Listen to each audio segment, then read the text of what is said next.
Welcome to Used Tools. Today I'm going to be taking you through a framing fail I came across in a house I was renovating. So you can see here is a 5-foot wide picture window in the kitchen, and above that is this tiny little 2x4 lintel, which used to be above the original window.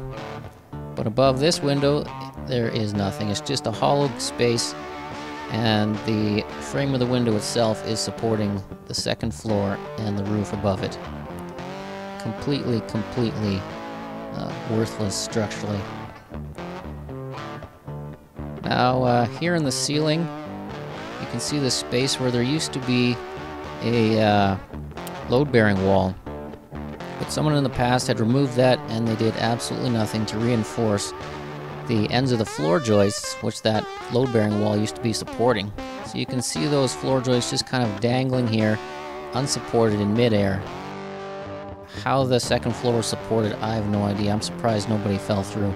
Now you can see here they made some feeble attempt to tie the ends of the floor joists together. Here's about a 1.5 foot long piece of 2x4 with 2 or 3 nails put in either side just to kind of keep that structure from collapsing. But when you're walking in the floor above, you could actually see a inch gap underneath the baseboards where the floor had actually sagged down.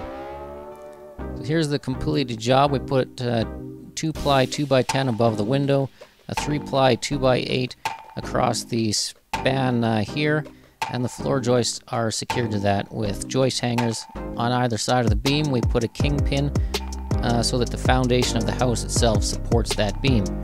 Now this is a solid structure and we don't have to worry about people falling through, and we don't have to worry about that 5-foot wide picture window breaking as the house above slowly crushes into it. Thanks for watching, subscribe and like. I'll check you next time.